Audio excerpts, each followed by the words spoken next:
Another thing which I notice, which has obviously been very clear in our discussion with Christian, is the emphasis on having this connection between research and business.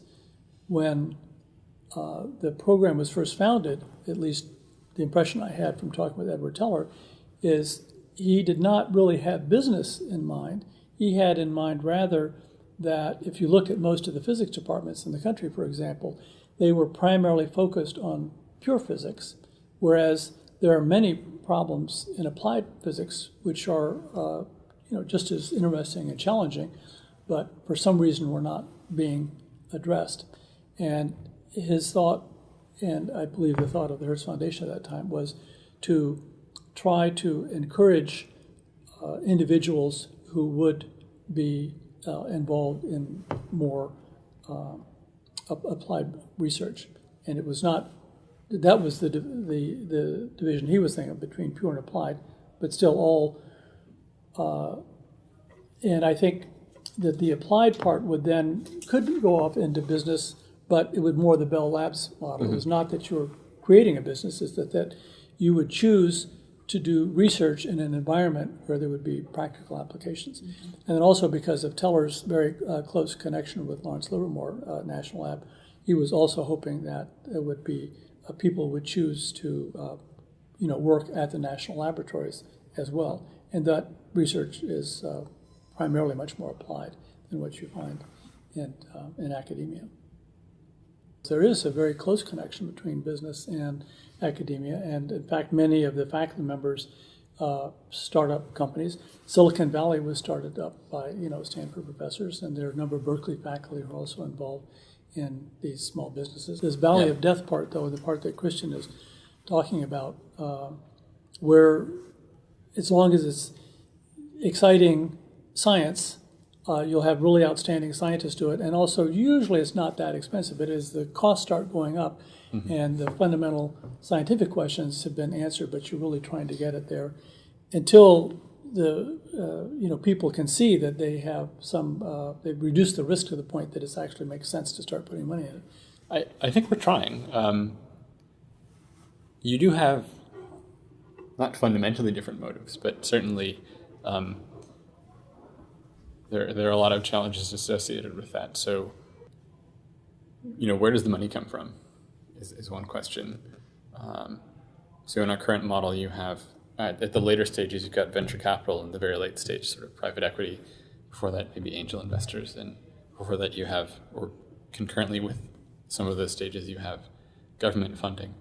Government funding is extremely politically driven. So we lobbied Congress for our med device venture to say, you're not putting money in the right places. We need more money.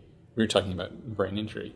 So this is during the Iraq War. And you have something like 400,000 people with traumatic brain injury, and we don't really have a therapy or a cure. I mean, we have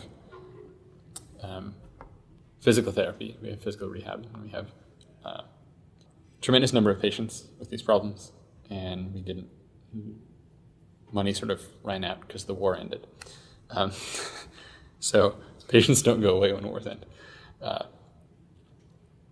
So I think the difficulty is not in trying to get people to bridge the gap, but trying to find the funds to make it happen.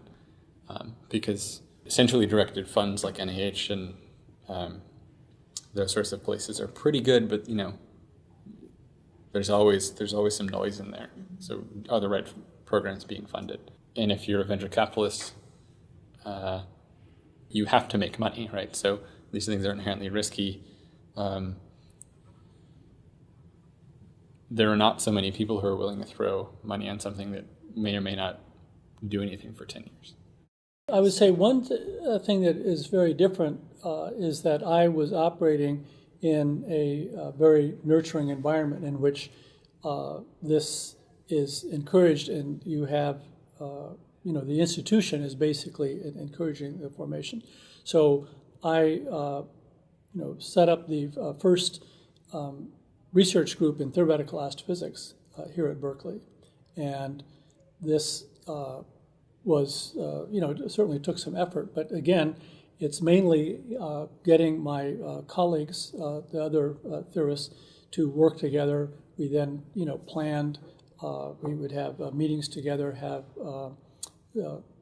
hire postdocs together, and really try to build up a community of people. I then went to the Space Sciences Lab, and that was an existing organization. So there, what I had to do was to keep the organization going, to try to make sure that it was positioned so that it could succeed with future space projects. And fortunately, we actually had an opportunity to almost double the size of the lab by being able to get a new building paid for. So that was very fortunate. But again, I was never put in, as I understand it, when you're doing a startup, you really start off with just an empty room. if you have a room. Yeah, if you have room, and then it's creative. So I'd be interested to know, in fact, what it is like setting up something from scratch. Well, so I think most of the stuff that I've focused on has been either developed in an academic institution, or it was developed, their sort of core. I'm interested in taking stuff from the lab to clinic, or from the lab to some commercial entity, right? So most of my focus has been in healthcare or in research, those sorts of things.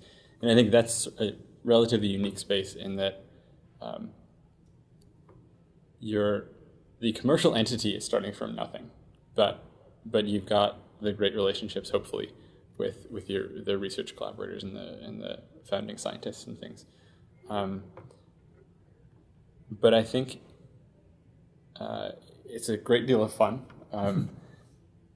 You certainly develop a thick skin quickly, or not, and then you're in a bit of trouble. But because I think you're fundamentally, if you're doing something fundamentally new, in the commercial space, you're doing it typically against the grain in some sense. So,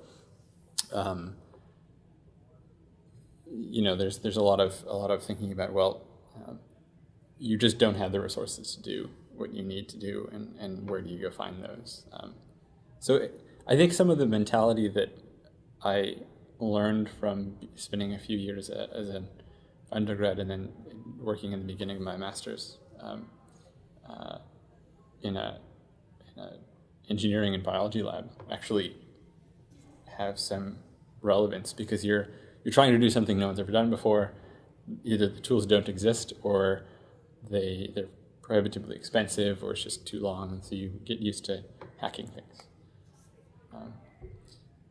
But at the organizational level, my focus has always been on the first couple steps out the door, and then someone with much older and wiser takes over and fixes all the things.